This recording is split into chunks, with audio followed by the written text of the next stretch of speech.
Um, this book that we're reading from, the Bhagavad-gita, is after the Bible. It's the most translated text in the world. In English alone, there are more than 500 editions of the Bhagavad-gita. It's a Sanskrit text. Sanskrit being a root language of all other languages in the world. The calculation, according to the tradition, is that the Gita was codified, written down, first about 5,000 years ago. Now, some scholars will question that. They'll say it's more like 3,000 years ago, or whatever the quibble and quabble may be. Any way you look at it, it's one of the most ancient wisdom texts in the world. And usually to understand the Bhagavad Gita, you first have to master the Sanskrit language. That's 12 years of study. We don't have time for that. We only have about an hour. So we'll do our best this evening. The Gita is 18 chapters. Technically, in a section called the Bhishma Parva of a larger work called Mahabharata. In India's spiritual history, the culture of India, spiritual culture of India, there are different divisions of scriptures, different divisions of texts. The original texts, the texts that are considered enunciated directly by God, are called Shruti texts. And they are comprised of 4 original Vedas, the word Veda in Sanskrit meaning knowledge. There are supplementary Vedic texts, such as the Upanishads, Upanisha, coming closer to the Supreme through the study of these texts. Itihasas, which are forest texts. Thousands of years ago, believe it or not, there were no malls. And it was a rural culture, and so there were rules for how to live in a reclusive environment. These days you can, Google, guru near me. In those days, to find a teacher, you sometimes had to travel for weeks or months up into the Himalayas to find these great teachers, because they weren't on social media. They didn't make themselves so easily available. You had to prove your sincerity. To receive initiation from a true teacher was a rare thing, a very great thing. Srila Prabhupada, the founder of the Krishna consciousness movement, very kindly came here. He was almost 70 years old when he set out from India. And that was at a turning point in the 60s. 1965 was a bit of a turning point for the world spiritually in many ways.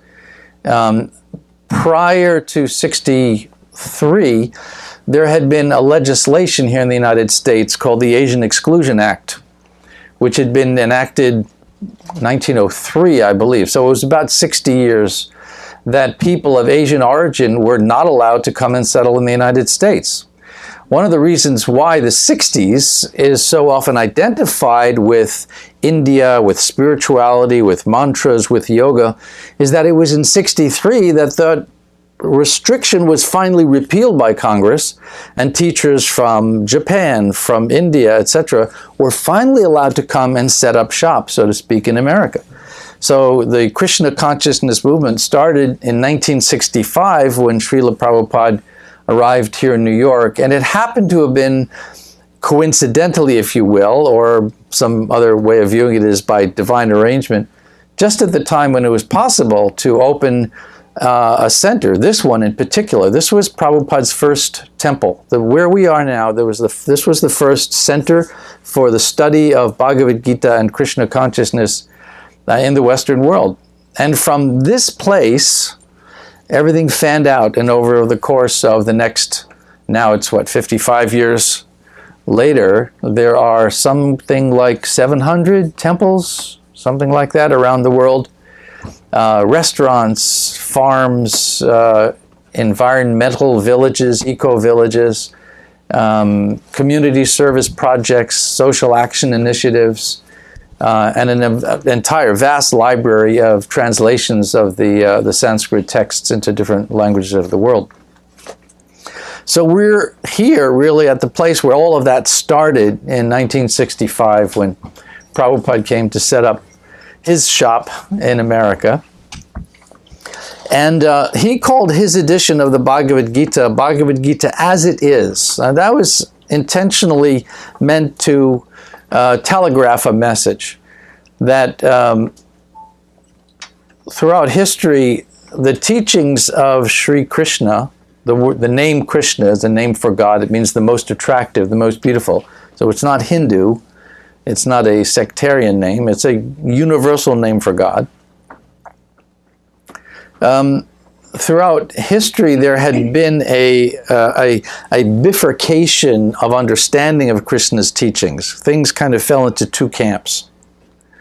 One camp, which is known as Advaita Vedanta, proposes that the teachings in Gita, and for that matter, the entire corpus of Sanskrit texts, leads the practitioner, the yogi, the spiritual aspirant, to a place of Kaivalya, also known as Brahma Nirvana. Meaning that when you perfect your yoga, when you perfect your meditation, your ego would dissolve, your form will fade away, and you, the consciousness within this material shell, will merge into the Brahman effulgence, the energy of all creation. That's called the Advaita Vedanta school of understanding, sometimes called Mayavada. Mayavada meaning the path of Maya, or the lens of Maya. Maya is a Sanskrit word, Maya, that which is not. That form differentiation is an illusion. If there's you and me, well, that's an illusion. Ultimately, we are one. If there is distinction between things, well, that's an illusion. Ultimately, those distinctions fall away, and there is just pure energy. That school of thinking is called Advaita Vedanta or Mayavad philosophy. The other school, the Bhakti school, takes that understanding and pluses it. So don't see these as antithetical or at loggerheads, but rather complementary but different perspectives on the same spiritual worldview. The Bhakti worldview says, yes, we are one in the sense that all souls are spiritual energy, but the nature of spirit is such that it is indestructible. Therefore, if we are individuals now, we must be individuals eternally.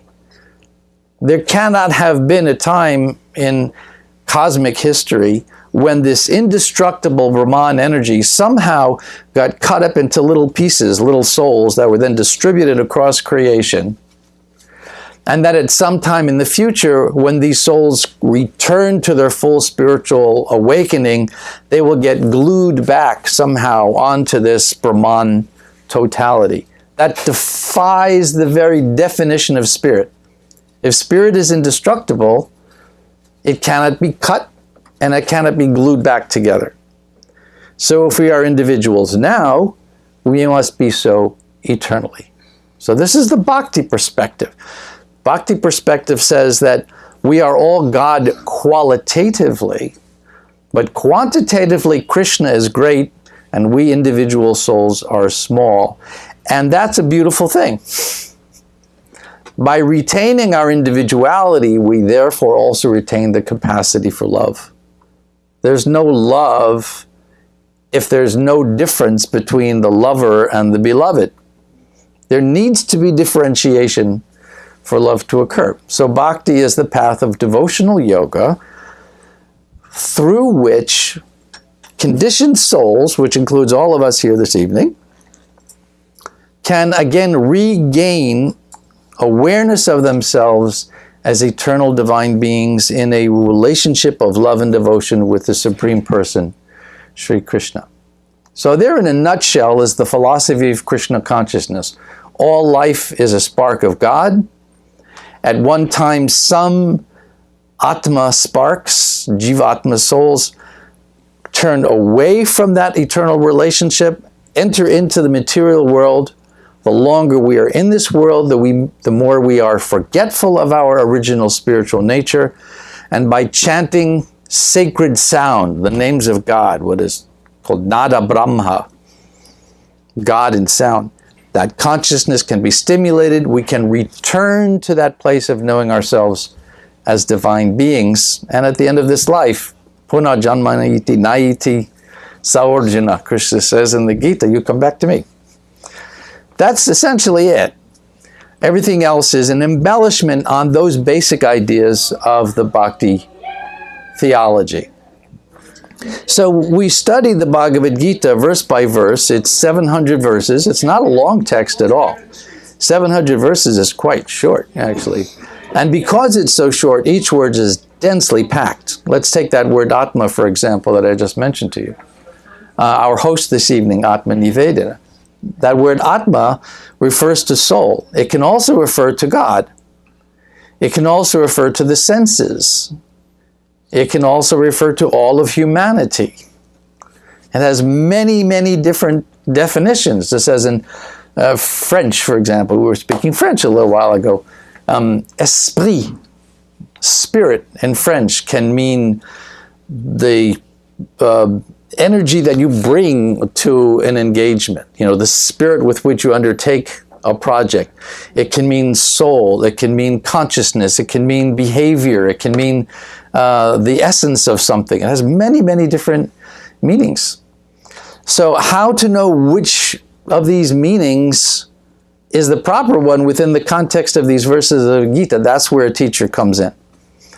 The importance of a teacher, such as Srila Prabhupada, someone who has given his life to God, is that such a person can help you through this labyrinth of meanings to get to the essence of the teachings of the Gita. So Prabhupada called his edition As It Is, meaning that he was not bringing any additional interpretation. He was not layering his own conjectural ideas on top of Krishna's teachings, but rather presenting the teachings of Krishna as they were given. So you can have some confidence that this is a loyal, if you will, rendering of the teachings of the Gita. The verse that I was asked to talk about with you this evening is from the first chapter of the Gita, 15th verse, and we can chant this together. The verses of the Gita are also mantras, like the Krishna mantra, and so the recitation of these verses from the Gita is also a kind of spiritual discipline. So I'll repeat the words for you from these 4 lines, and then we can chant them together. Try this word with me. Panchajanyam.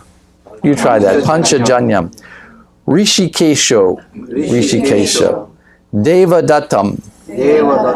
Dhananjaya. Now I'll say the whole line, and then we can say the whole line together. Panchajanyam Rishikesho. Try that much with me. Panchajanyam Rishikesho. Devadatam Dhananjaya. Devadatam Dhananjaya. Now the third line. Pondram Dadmo Mahashankam Bhima Karma Vrakodara. And I will try them in couplets.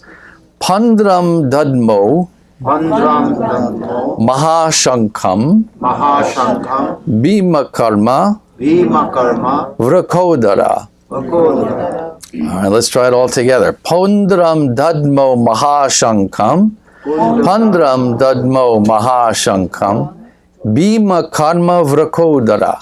Bhima Karma Vrakodara. Now we're going to put a little melody to it. We don't have any electric instruments or anything, so there won't be any dance beat, but we'll try a simple melody, and this is a melody that you can use for all verses in the Gita will fit into this particular rhythmic scheme. Panchajanyam Rishikesho Panchajanyam Rishikesho Devadatam Dhananjaya Devadatam Dhananjaya Pondram Dhadmo Mahashankam Pondram Dhadmo Mahashankam Bhima karma vrikodara. Bhima karma vrikodara. Let's try it once more. Panchajanyam rishikesho. Panchajanyam rishikesho. Devadatam dhananjaya. Devadatam dhananjaya. Pondram dhadmo mahashankam. Pondranamo mahashankam. Bhima karma vrikodara. Bhima karma vrikodara. Now there are some subtle nuances in the pronunciation. If you have a copy of the text, you know that there are these diacritic marks, sometimes lines or dots above or below letters that change the pronunciation. For example, a line over an A turns it from a short A to a long A, so from to ah. So this is Panchajanyam. First A is a long A, Panchajanyam, the others are short. But we're not going to go into too many of that. It's not a Sanskrit class tonight. But if anyone would like to try chanting it, you do get extra points and a second plate of prasadam at the end. Would anyone like to try chanting the verse? All right, go for it, Hefe. Because I'm hungry. That's right. Panchajanyam Rishikesha Panchajanyam Rishikesho Devadatam Dhananjaya Devadatam Dhananjaya Poundram Dadmo Mahashankam Pondram Dhadmo Mahashankam Bhima Karma Vrikodaraha. Bhima Karma Vrikodara. Nicely done. Bravo. 2 stars. Anyone else? All right, well, let's try the synonyms together. Panchajanyam means the conch shell named Panchajanya. Rishi ka isha, so you've got 2 words that are joined together, Rishika isha, to form Rishikesh, meaning Rishikesh Krishna, the Lord who directs the senses of the devotees. Devadatam, the conch shell named Devadatta. We're going to read in a moment in the commentary or purport that this verse describes Krishna and Arjuna blowing their conch shells just before a battle is about to begin, and we'll talk about why. And the conch shells have names. Dhananjaya. Dhananjaya is a name of Arjuna, meaning winner of wealth. Pondram, the conch named Pondra. Dadmo, blue. Not blue the color, but blue the conch. Mahashankam, the terrific conch shell. Bhima karma, one who performs Herculean tasks. Vrika udara, the voracious eater. Bhima, we'll get into that. Here's the translation of this verse. Lord Krishna blew his conch shell called Panchajanya. Arjuna blew his, the Devadatta. And Bhima, the voracious eater and performer of Herculean tasks, blew his terrific conch shell called Pondra. Now, this is the first chapter of the Gita in which we are learning about the cast of characters in this extraordinary battle of historic proportions that's about to take place. You have to imagine the scene. The armies are arrayed on 2 sides of a major battlefield, which is about, I think it's a 4-hour train ride from Delhi. You can actually visit the battlefield of Kurukshetra in India. So it's a historic place. This is a battle that is a historic event. You can actually go and see where it happened. Here's the purport or commentary by Srila Prabhupada. Lord Krishna is referred to as Rishikesh in this verse because he is the owner of all senses. If God is the source of all creation, he's also the source of the senses through which we acquire knowledge and perceive the world around us. The living entities are part and parcel of him, and therefore the senses of the living entities are also part and parcel of his senses. The impersonalists, now a moment ago we talked about the Advaita Vedanta school, also known as the Mayavada school. That's who Srila Prabhupada is referring to here. The impersonalists, who can remember what the philosophy of Advaita Vedanta is? What is it that we're talking about when we talk about impersonalism? Anyone? Bueller? No individual, no individual separation, right? No separation, that's right. We become one with God. We become God. That impersonal, because there are no individual people in that ideal state. Okay, very good. The impersonalists cannot account for the senses of the living entities, and therefore they are always anxious to describe all living entities as senseless or impersonal. Srila Prabhupada is referring here to some of the anomalies that come with this idea that we somehow are ourselves God. If we're God, how is it that our perceptions are so limited and imperfect? So impersonalist ideology has a bit of a hard time grappling with that. How is it that God is imperfect? How has God forgotten himself? How has God taken up birth in a material body with all of the accompanying pains and sufferings that go along with that? So it's hard to reconcile those things.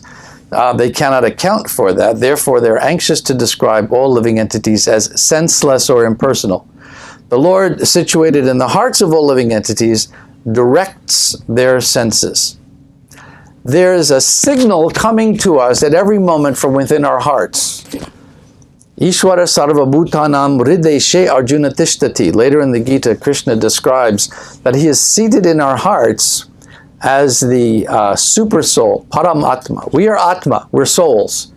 We are not Paramatma, we're not the Supreme Soul. There is an actual presence of the divine in our heart. We carry God with us all the time. Now that's not just some nice Hallmark card, you know, God is in your heart. It's an actual palpable presence that is sensed, recognized, understood by elevated yogis, people who have achieved a degree of real deep spiritual awakening, sense that consciousness within their hearts that is giving dictation. And there's even a description elsewhere in the Sanskrit text that one who has become completely free of all material interests, his or her senses are directly guided by God. Such a person has no longer any interest or involvement with the activities of this world. They live on what is called a transcendental platform. But it says the Lord situated in the hearts of all living entities directs their senses. But he directs, this is important, he directs in terms of the surrender of the living entity. And here it is. And in the case of the pure devotee, he directly controls the senses. He directs in terms of the surrender of the living entity. There's another verse in the Gita, Yeya tamam prapadyate tam statayu vajamyam. As people come to me, as people recognize me, Krishna says, I recognize them.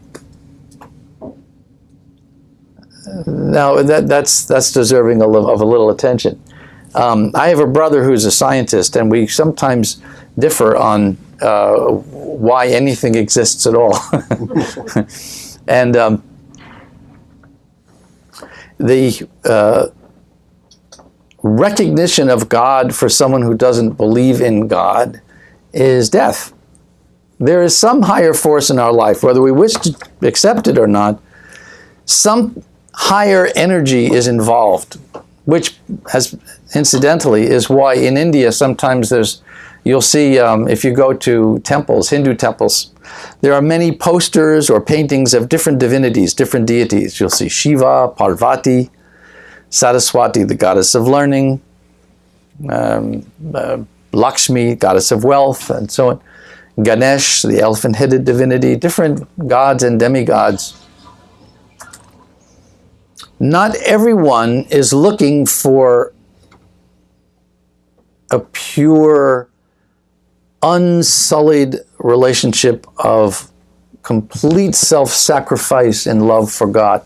Not everyone is ready for that. Some people prefer a different kind of spiritual path where there might be some material rewards attached to it. I'll do this program because I know I'll get this back. How many of you practice yoga? Okay, well then you may know. I mean, most yoga studios have faced this dilemma, right? I don't know whether in the studio where you practice they have Dharma talks before the beginning of class. It's a big dilemma. a yoga studio is a business. You know, it needs to earn money in order to pay the rent and salaries and so on. If there's too much philosophy, if there's too much description of the Bhagavad-gita, the philosophy and so on, people kind of go, okay, when are we going to start class? And they might, you know, end up across the street of the Pilates studio. So most yoga studios focus on the yoga, the experience of the yoga. What's the promise there? The promise there is, come spend an hour with us. You're going to leave feeling refreshed. You'll have a nice stretch, a good sweat. You know, you'll be ready for the rest of the day. You'll be awake. You'll be energized. Well, okay, but that's a business transaction. I give you some money. You make me feel good. That's not bhakti. The bhakti path is a path of, my dear Lord, I don't want anything for myself. I just want to love you. The founder of the Krishna movement, the pioneer of the renaissance of bhakti or devotion to God in the 16th century, was an avatar known as Sri Chaitanya Mahaprabhu. Mahaprabhu's prayer was like that. He prayed, Nadanangana Janangana Sundarim Kavitam Va Jagadisha Kamaye Mama Janmani Janmadishware Bhavatad Bhaktira Hoi Tukit Hoi. I don't want anything for myself. I don't want money. You know, I don't want a good sweat and a stretch. I don't want anything. Please just let me serve you. That's a very, very high place where you want nothing for yourself, just to serve God. You want God to be happy. Not everyone's ready for that. So there are different divinities in the Indian pantheon to accommodate different kinds of intermediary steps on the way to that perfect level of love of God. You know, people will pray to this deva or that demigod for different kinds of rewards. Ultimately, even those rewards come from the ultimate supreme being, according to Bhagavad-gita. So the indication here is keeping that goal in mind, that ultimate goal of pure love for God. So moving on in this, I want to just get through this commentary, this purport with you. Arjuna is referred to as Dhananjaya in this verse because he helped his elder brother in fetching wealth when it was required by the king to make expenditures for different sacrifices. That's another story. We'll talk about that sometime. Similarly, Bhima is known as Vrikodara because he could eat as voraciously as he could perform Herculean tasks, such as killing the demon Hidimba. This is, remember earlier I said that the Gita comes in the Bhishma Parva section of the Mahabharata? This is a reference to a story in that larger text. Mahabharata, was it 100,000 verses? It's as long as the Iliad and the Odyssey combined. Longest text in the world. And there are stories within stories within stories. Bhima, who was one of the hero of the Gita, is named Arjuna, and he had 4 brothers. Together they were called the Pandavas, 5 Pandava brothers. Bhima was the huskiest of them, and he had a voracious appetite. And there's a story in the Mahabharata that they went one time in exile. They had, for reasons we can discuss, they had to hide. They go into hiding.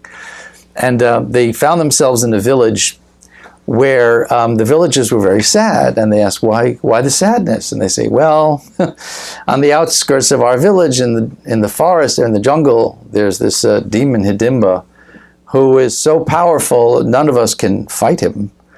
And he's very cruel, and he requires from us a human sacrifice. Once a month, we have to send out cartloads of food and a human sacrifice as well to this horrible ogre, Hidimba. So Bhima, who's always hungry, is envisioning what it's like having a whole cartload of food to himself. He says, I'll volunteer. so he drives the cart off into the forest, and Hidimba comes, and Bhima was such an accomplished, massive warrior. I mean, just a big guy, that he was fighting off Hidimba with one hand and eating the food with the other hand. Anyway, that's another story. So on the other side, there were no such critics. Okay, so that's the basic idea of this verse, is that Krishna and Arjuna are blowing their conch shells to signal to the enemy, known as the Kauravas, your time has come. Basically, a brief summary of the story is that Arjuna and his righteous brothers, the Pandavas, were entitled to the throne of what we now call India. Back then it was called Mahabharata, or Bharatvarsha. And they had envious cousins who, from childhood, they were envious of the Pandavas. And they essentially tricked them out of their kingdom and installed themselves on the throne in the capital, Hastinapur. Today it's New Delhi. Hastinapur is, Hasti is elephant.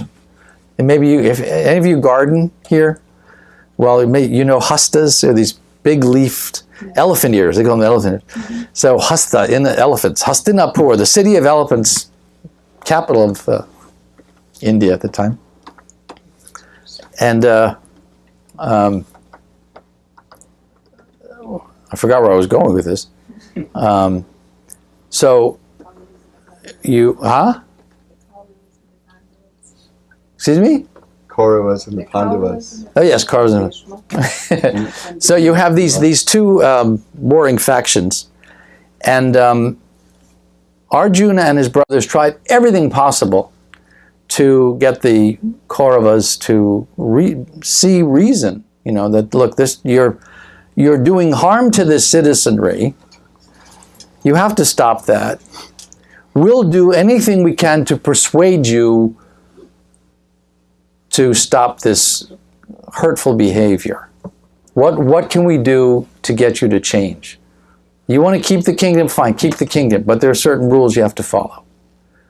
They tried negotiating, they tried mediating, they tried sanctions, they tried threats, they tried everything.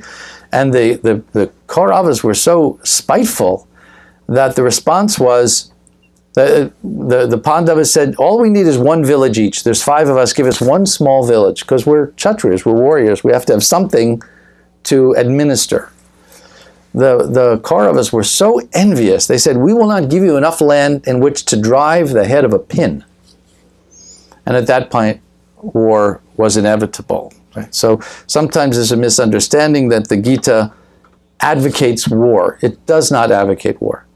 It is a spiritual text that advocates ahimsa as the highest of human virtues, doing no harm.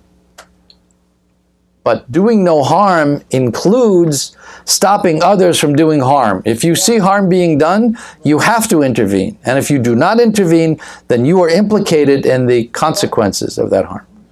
So that was the dilemma of Arjuna and his brothers, that they didn't want to fight. If they could avoid it, they would prefer. But the Kauravas were so envious and so hell-bent on battle that they had no choice, and therefore the Battle of Kurukshetra took place with the result that Arjuna and his brothers were victorious in battle. So that's a lot of stuff there, and I think what I'm going to do is stop so that we can just kind of have a bit of a discussion. I hope that wasn't too confusing. Was it clear about whatever I said? I don't know what I said. Okay. Do you have any questions about this? Especially our newcomers, if there's anything at all that you'd like to ask, it doesn't have to be on this verse necessarily, but let's open this up to have some discussion. How many of you are regulars? I think some of you are coming. You have weekly? This is a weekly session? Yeah.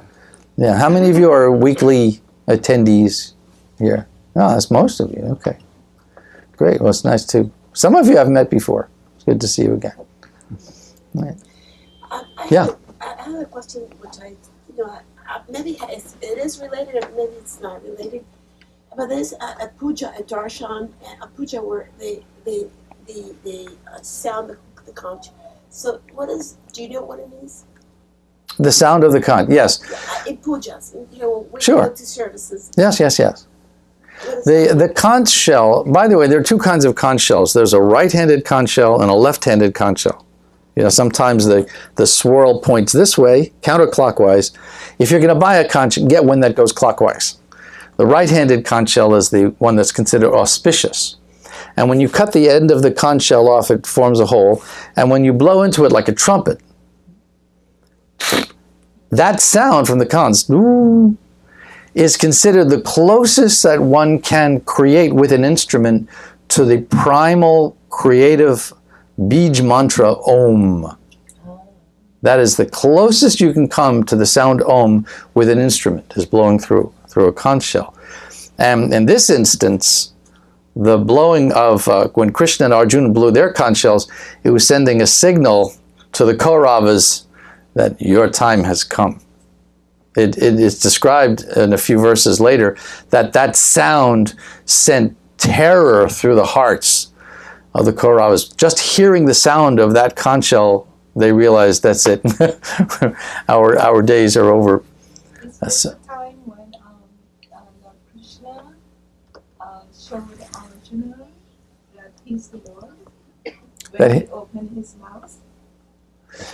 Well, Arjuna, the word in his mouth or something? yes. Okay, well, you're describing two different stories. One is when Krishna was a child, the cowherd boys came to his mother, Yashoda, and said, "We saw Krishna eating dirt." They were telling on him. So Mother Yashoda came to her child and said, "Did you eat dirt?" He said, "Mm."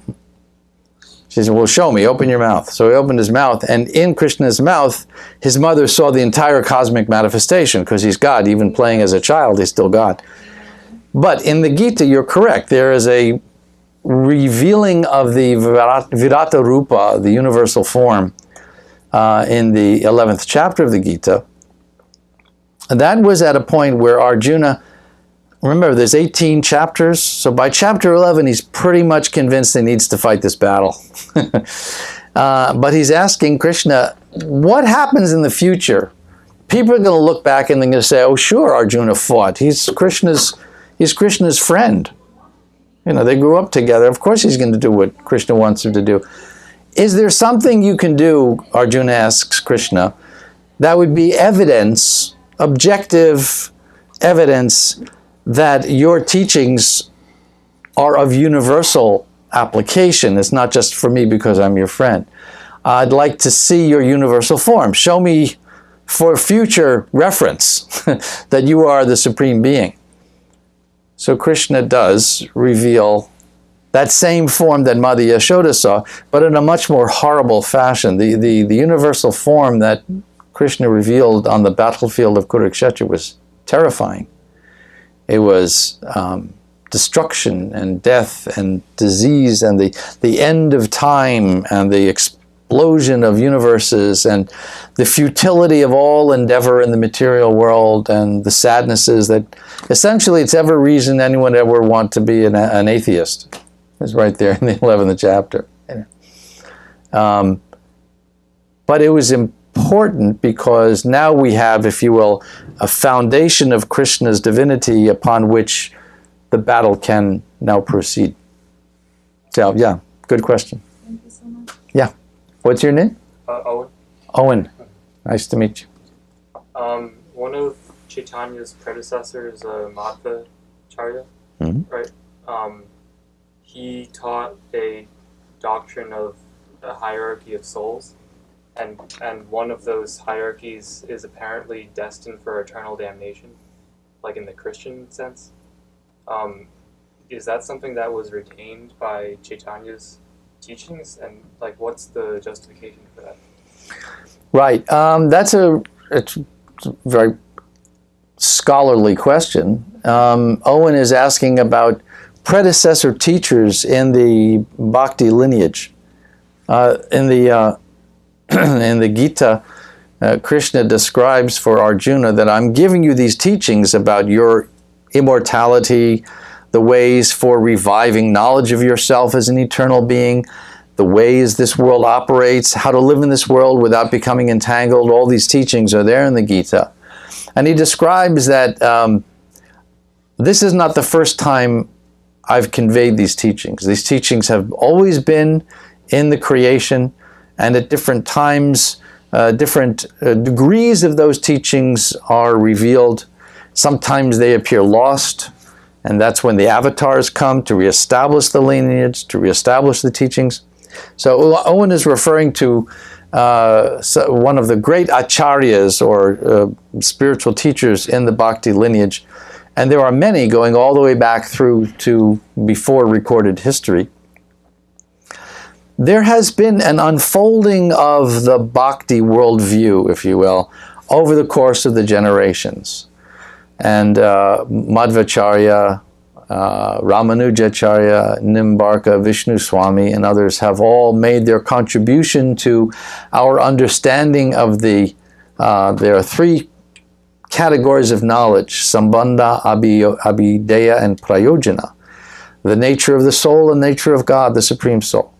The nature of the relationship between them and the goal of that relationship. That's essentially the three categories of knowledge revealed in the Sanskrit texts. And the acharyas have made their contribution to our understanding of these three categories over the course of time.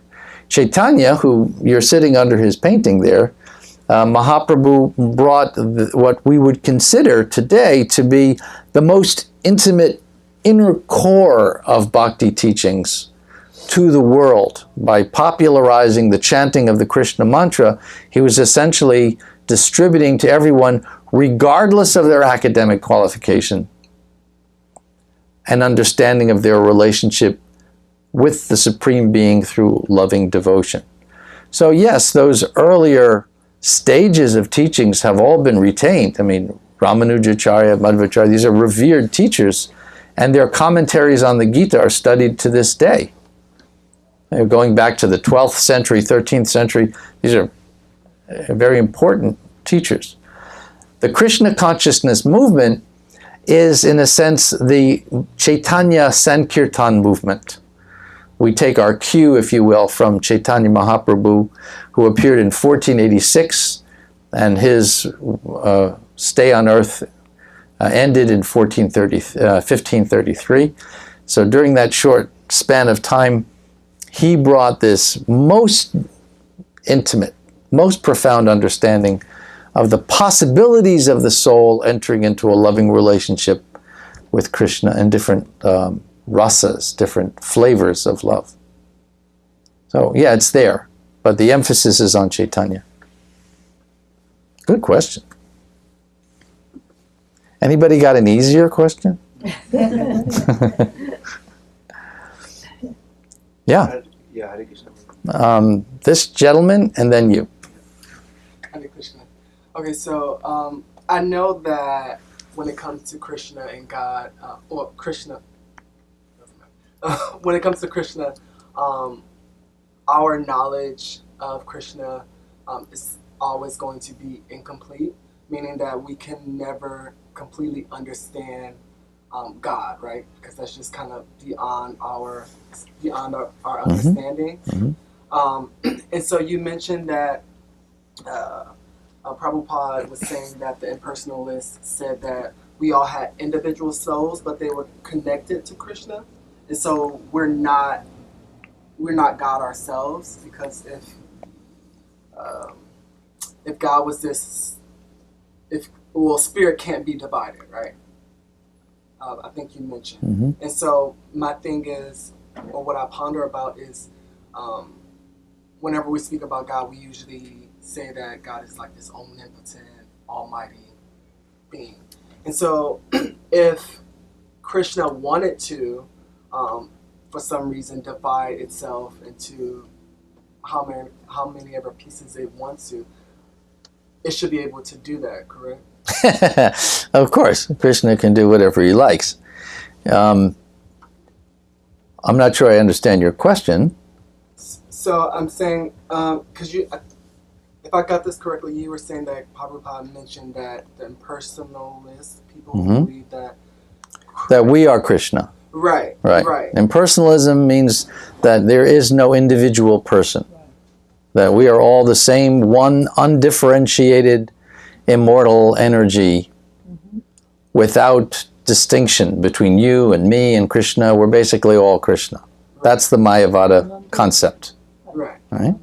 And then But then did you mention something that was contradictory to that? Like Well, the yes, that side? the bhakti theology completes that idea. That idea is accurate, but it's not complete. It's not complete because it does not take account of the unique, indestructible nature of the irreducible person who you are. You're a person not just now in this body. You're a person eternally, which is what makes you unique and beautiful and wonderful, that you're different from everyone else in your own unique way. But to come to know that eternal person who you are beyond birth and death, that requires dedication to practices. We've been in this world taking birth again and again and again, millions upon millions of births in this world. Our conditioning is very, very deep. We have no idea right now of ourselves spiritually. There's a kind of intuitive sense, you don't need anyone to tell you that you're alive, that you are a living being, that you have an integrity to yourself that is different from all other beings. You know that intuitively. To understand how that is so and the details of that individuality, that requires some study and some chanting and meditation. So yes, your point is quite right. We are one with Krishna qualitatively, just like a drop of water is of the same quality as the ocean. But a drop does not become the ocean. That's a misunderstanding. Sometimes the Mayavada teachers say that when a drop goes into the ocean, it merges with the ocean, and now the drop is one with the ocean. Nah. How do you equate a drop of water with a vast ocean of water? That's silly. You can't see it because your senses are imperfect. You can no longer differentiate that drop. But no one will accept that a drop of water is equal to the ocean. That's crazy. That kind of cunning logic is what makes the Mayavada school attractive to people. Oh, I'm God. That's cool. It's wrong, but it's attractive. See, the misunderstanding, and this goes back to Owen's question. The impression that people have is that if Krishna is a person, that means I've got to do what he wants. And I'm not interested in giving up my individuality. I don't want to give up my freedom. I don't want to give up my independence. So thanks very much. Good luck to you guys. Hare Krishna. See you later. Because the idea of God as a person is threatening to people whose only frame of reference is another imperfect person like themselves. Sure, it would be horrible to think that God is a person like you or me. I mean, that's not the kind of personhood Krishna is. That's different. And that's revealed by Chaitanya Mahaprabhu. That's where the unique contribution of Chaitanya came in. And that's what Prabhupada came to the Western world to present, was this highest of all understandings of spiritual philosophy. You don't find this in other spiritual cultures. It's hinted at, just like in the teachings of Ramanujacharya and Madhvacharya. You will find this hinted at, but it was Chaitanya who substantiated it with an understanding of God as an individual and souls as individuals and their union through love and devotion. It's a beautiful, beautiful culture. It's so exciting. It's so wonderful. So keep going. Come on, we got a few minutes. How long does this go? I just want 7:30. Oh my gosh, we've got forever. That's called the Vedanta. As you like. Huh? That the one is the Vedanta, yes, the Advaita Vedanta. Advaita means one, undifferentiated. Impersonal is just Vedanta. Mm-hmm. That's the impersonal school. Okay. Right. The head of that school, or the principal head, is known as Shankara, also known as Shankaracharya. Shankara, who was, I think, around 500 AD, something like that. established matts or schools throughout India. And a lot of the yoga teachers who came to America starting in the 60s were trained in those South Indian Shankarite schools. Therefore, when they came to America, the yoga studios opened, and this is what you hear in yoga studios. You know, perfect your yoga, your ego would dissolve, and you'll become one with God. You'll hear that in yoga studios, because most of the founding teachers of the Hatha, Ashtanga, Vinyasa schools of yoga were trained in that Shankarite Mayavada understanding. And therefore it pervades the yoga culture in America. But more and more recently, over the course of the last only 10 years or 15 years, you'll find bhakti making inroads into the yoga studios now across America. Yoga studios have Bhagavad-gita classes, they have philosophy classes, there's chanting, there's kirtan. All of that is the bhakti influence being accepted now within the growing yoga culture. Yeah. Isn't there Oh, I'm sorry. This young man, and then you. After her, you can go ahead. Okay. Isn't there a commonality or an intersection point between the impulse, Yes, sure. Is there an intersection between the two? One God, and that's all there is, and the individuality, because through the perfection of this love relationship with Krishna, can you get to merge? Okay, You know, it's a or wonderful get question. those two? Sure, it's So a that would be the intersection between the two. yeah. The question is, I don't know if you didn't hear in the back. The question is, don't these two views at some point intersect? The monistic idea of becoming one with the divine, and the bhakti view that we retain individuality. The answer is yes, but it's on a very, very, very, very, very high level of understanding, in which, well, if you want to take a material example, in love, the lover and the beloved become one, right? All right. Now, it doesn't mean that they've lost their individuality.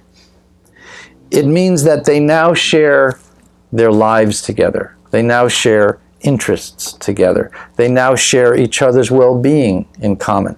They now share activities in common. They may share a family in common.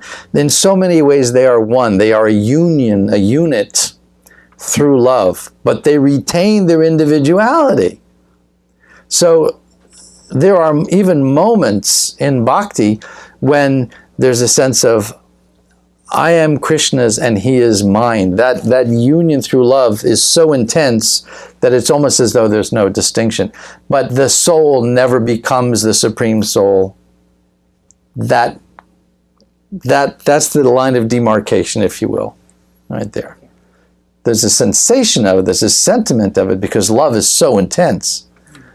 But it's not that you ever actually, pardon the use of this word, ontologically lose your personhood. You're always an individual. So through love, you can transcend your individuality in a way, and merge. But a feeling. I think the bhakti would say that through love, you realize your individuality. You don't transcend individuality, you realize the true meaning of it. That then you're with God, one with God. Yeah.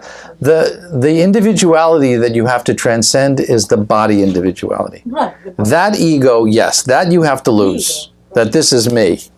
Exactly. That has to go. This is my vehicle. I have a body. I don't say I am body. I have a body. That has to change. But the core self, the Atma, that remains unique and individual. Mm-hmm. All right. Okay. Now, finally, you get to ask. Yeah, Hare Krishna Prabhu.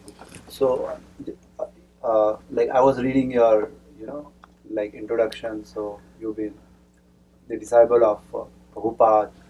You have contribution in music field, and then you made documentary also, and you are a professor. So I just wanted to understand, how, what are your learnings from performing this bhakti yoga, and how we can, apply this knowledge of bhakti yoga in our professional field or personal field, and how we can enhance ourselves Okay. spiritually by doing our Yeah. personal, Yeah. spiritual things. Mainly, That's a wonderful question. The question is basically, so what practical value is any of this stuff? How do we apply bhakti in our everyday life? And how does bhakti influence career, family, friendships, finances, choice of where you're going to live, what you're going to do, whatever. My grandmother would have called it, where's the taklas? Where's the bottom line? Where's the reality of this thing? That's a whole other class. We can have a whole semester discussing that. If I had to give a short form reply to that wonderful, complex question, it's to say, in everything. There isn't anything outside the scope of bhakti. Everything can be transformed into an act of devotion. There isn't anything that lies outside the realm of love. Whether it's what you do for what your career is, or how you clean up your room, or what you cook for dinner. Yes. Food is a critically foundational part of spiritual life. Don't eat fast food and run. That's like the worst thing you can do. Food is God in edible form. And it should be sanctified with prayer. You should savor every morsel of food as a communion with God. So everything that we do has some connection. And your assignment, if you will, what's your name? Rajneesh. Rajneesh, your assignment, Rajneesh, is to answer that question for yourself. That's your job now. That's your homework, is to figure out, how do I take the life that God has given me with the people who populate my world and the things that I do and my particular sphere of influence, and how do I now infuse that with Krishna consciousness? How do I my son is a pilot for a major airlines, and for many years, he's 41 now, but when he started in aviation, he was having problems because he didn't know, I got to be with this co-pilot here, in the cockpit for hours. What am I going to talk about? All they want to talk about is, they got a boat, they got a girlfriend, and it was a hard thing for him for the longest time. Now, in the last few years, he's found a way, and it basically is, first of all, express interest in them. Everybody likes to talk about themselves. So, tell me about yourself, where you're from, and when you're not flying, what do you do? And little by little, he finds points of commonality, and very naturally, without forcing it. He's not trying to convert anybody. He's not preaching in the cockpit of a plane, heaven forbid. He's just having a normal conversation. But eventually, by just being himself, it enters into discussion, and it's been wonderful. People have asked, can I get a copy of that Gita book that you're talking? People want to know. There are seekers everywhere. There are people in it. You'd be amazed, how some people come to Krishna consciousness, from the most unsuspecting of starting points, like deep drug addiction, or manipulating stocks and bonds on Wall Street. I know a guy who's a financial services guy on Wall Street. He was so fed up with Wall Street, became a devotee. You can start anywhere and come to Krishna. Good question.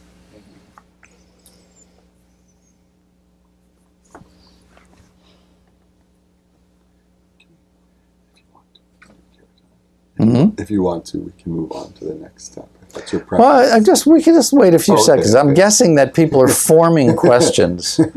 There's something in your head. You're going, what do I want to talk about that? You're welcome to, you can ask anything you like. You can, if you have an idea, a thought that's come to mind, you're welcome to volunteer that. All right, Atmanivedana, and then Dorian. So, I mean,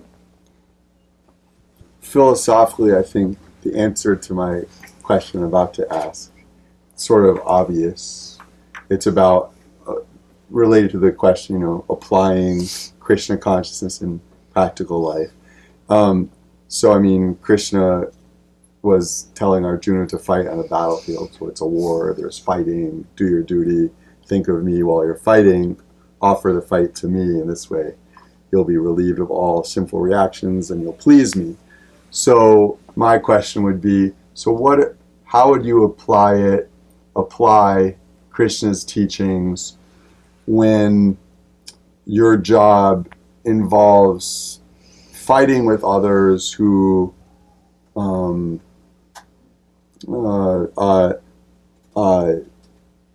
very deceptive and spoken like a true lawyer. Right. Deceptive, nasty. Yeah. You got to do your job, and sometimes you have to be a little nasty back. You've always had my compassion and sympathy for the path you have to pursue there. Sure. Sometimes we have to represent people who are reprehensible. And what do you do about that, right? Or the people opposing myself and my client. Yeah. Look, I did a book. The other hat that I wear when I'm not teaching Bhagavad-gita is religious studies, and specifically about the Holocaust field. And there was a publication, a book on war crimes trials that took place south of Nuremberg. And I wanted to get a sense of, in those trials, the Nazi operators of Hitler's concentration camps were entitled to representation. And so the lawyers they were given were American officers. American lawyers, field grade colonels and majors who, this is your job, you're it. So I want to say, what's it like representing, torturers and butchers? So I went to a very well-known defense lawyer on Long Island. His name is Sal Marinello.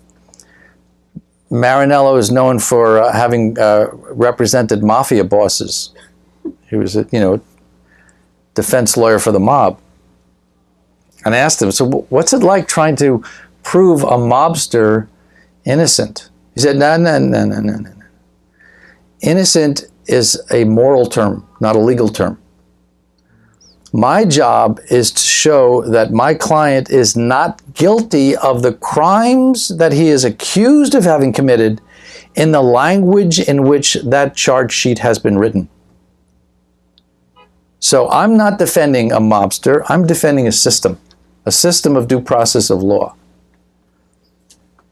And that was a turning point for me in many ways. I mean, in the Battle of Kurukshetra, Grandfather Bhishma had to fight with the Kauravas. For political reasons, he was on the wrong side of the battlefield. Look, this world is such that there are occasions when we have to be on the wrong side. And it's not everyone's calling to be the reformer who's going to change the whole system. Sometimes our job is working from within an imperfect system in order to make the most of that situation. And that is also a righteous path. You don't expect every, hit to be a home run. Singles and doubles are good too. But that's a tough situation to be in. But what Atmanivedana is talking about is the real, my grandmother's word again, the real taklas, where Krishna consciousness and where the rubber hits the road is right there. I may not be on a battlefield fighting, bad guys, but I do have relationships with family, with friends, with my partner. I have children. I have to interact with society. I got to figure out what's my duty as a citizen. Who am I going to vote for and why? These are all different dharmas. Right? And Krishna consciousness has an impact on those choices. Very clearly has an impact on those choices. And sometimes, the best thing you can do is just whatever your particular sphere is, whatever life you have. This spiritual path is a path of coming to appreciate what you have been given by God and not coveting some other life that you don't have and being bitter because you don't have it. Everything you need for your spiritual perfection, you have. You just have to see it and recognize it and learn to engage it. I interviewed Stephen Rockefeller one time. Stephen Rockefeller was I think it was governor of the state of Virginia, but from the Rockefeller family. And so I was a little, I don't think I was rude, but I was, direct with it. I said, so what's it like being a Rockefeller? And he gave a very good answer. Stephen Rockefeller was going to be a clergyman, and then he discovered Buddhism years ago, and now he's a practicing Buddhist. And his answer to me, he took the question seriously. He said, some of us are called upon to play out our role on a grand stage, on a world stage. Others of us on a more humble stage. And then he said something very smart. He said, who's to say which one is more important? Our job is to take the opportunities before us and make the most of them. Because you do not know. Don't judge your life by some artificial standard of material accomplishment. That's a big mistake. That just leads to heartbreak and misery. Don't do that. Don't condemn God's gift of life to you by comparing it, with the Kardashians or whatever. Don't just recognize God in the details of the life you have. It's a beautiful thing. And you don't know. You do. I've given classes sometimes. 30 years later, seriously, 30 years later, someone comes up to me and says, oh, Yogeshwar, you remember that class you gave in 1986 where you said, blah, blah, blah, it really was important to me. Like, yeah, thank you. I have no idea what I said in 1986. You do something. You do the best you can, and that can ripple out and influence the whole of society. Don't judge what you're doing. That the results are up to Krishna, not to you. You bring to your life your best, most sincere effort of love and devotion for Krishna, and you let him decide what impact it will have.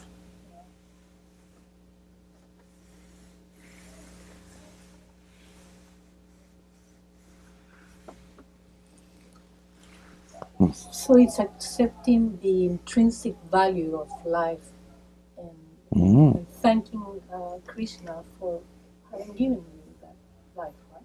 Sure. Instead of looking aside and start comparing yourself and all that that people do gratitude. in this right, gratitude. It's easy to say, it's very hard to do.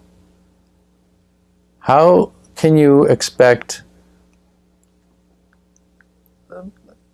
a victim of rape or incest or wrongly imprisoned? I got to tell you the truth. If you're a black man in this country, God help you.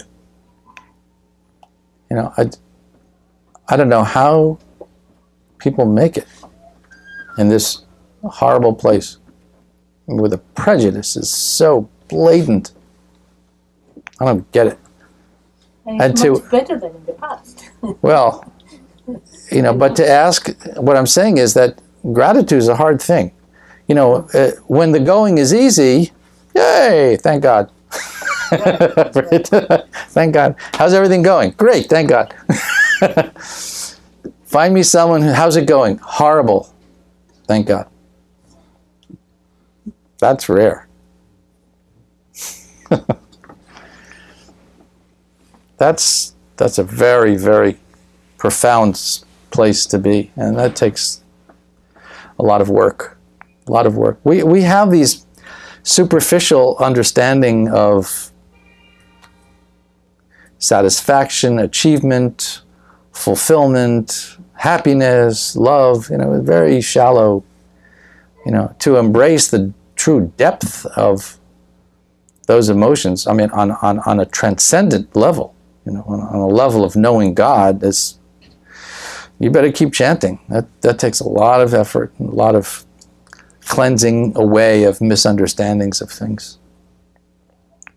So keep coming here, keep coming to Atmanivedana's gatherings, keep chanting, watch your diet,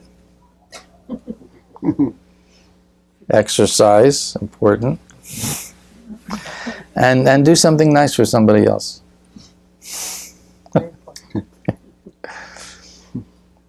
Okay, well, any other last minute questions? All right, thank you very much for your interest and some really penetrating thoughts and ideas. Thank you. Hare Krishna. Thank